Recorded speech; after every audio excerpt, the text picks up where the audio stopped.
I look at it as the balance of benefit versus burden. And where I do not expect the bridge that I'm going to be building by doing something for somebody to be getting someone somewhere that's better, I say don't do it. People tend to think of intubation as a tube going down the throat and it holds the throat open, and that's what it's doing so the person doesn't choke. That's not what ventilation is. Ventilation is working the lungs, pushing air in and out, and if the lungs aren't strong enough, then a person is going to stay on a ventilator. The longer you're on a ventilator, the longer you're on a ventilator. It becomes very difficult to take you off, and pretty soon what you end up with is another surgical procedure, which is called a tracheostomy, and that's a hole in the throat right here. It's not particularly gruesome to people who are used to it, but for people who aren't, it is. I did have one patient just the other day. I mentioned the tests are not particularly invasive to us. And I'm going to be looking at one test, and the patient's comeback was, yeah, but it's invasive to him. And that's really and truly the matter as it existed. At any rate, with the ventilation, so you end up with a hole, you cannot keep the tube in very long.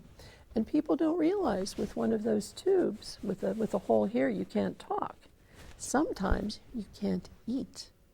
So now you've created the person who is not going to get better, has a hole here for ventilation, is not likely to get better. In and of itself, this does pose a risk. You have much higher chances of problems with the lungs on a ventilator, and now they are getting artificial feeding. There is a reason God made food taste good.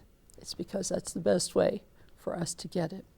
So when people are then getting artificial feeding, again, it poses another set of problems. Coming off of a ventilator, extubation is what we call it. Again, people have the vision that somehow when they pull that out, it's kind of like a balloon. Everything's going to collapse and someone's going to gasp for breath. That's not what a ventilator is doing, okay?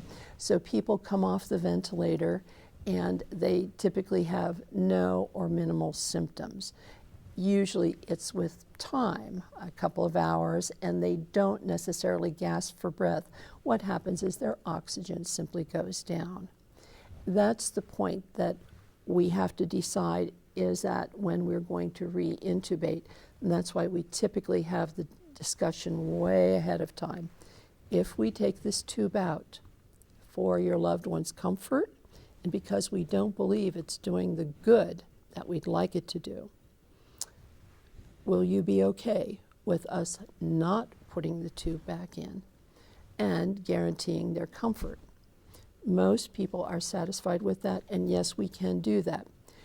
Do things ever change? I have seen a circumstance where we extubated a gentleman. He did quite well. We moved him to the 10th floor at Harrisburg Hospital because he loved two things, fishing and trains. From the 10th floor, you can see at least 3 train bridges and the river. He stayed there a little while. His dog came and visited. His dog's name was Willie. Willie liked when I came because I had peanut butter crackers in my pocket. This fellow went home with hospice, had a wonderful, wonderful 6 weeks, and passed away in his own bed, surrounded with his grandchildren, his toy trains, and Willie. This was an opportunity that I felt we gave this gentleman to have the best end of his life. We didn't suspect he was going to survive the extubation. But I can tell you, if that would have gone on to a tracheostomy, maybe he would have lived, maybe he wouldn't have, but I think it would have been a miserable existence. It wouldn't have been what he wanted. He defined what he wanted. He sure loved that room with the trains and the river.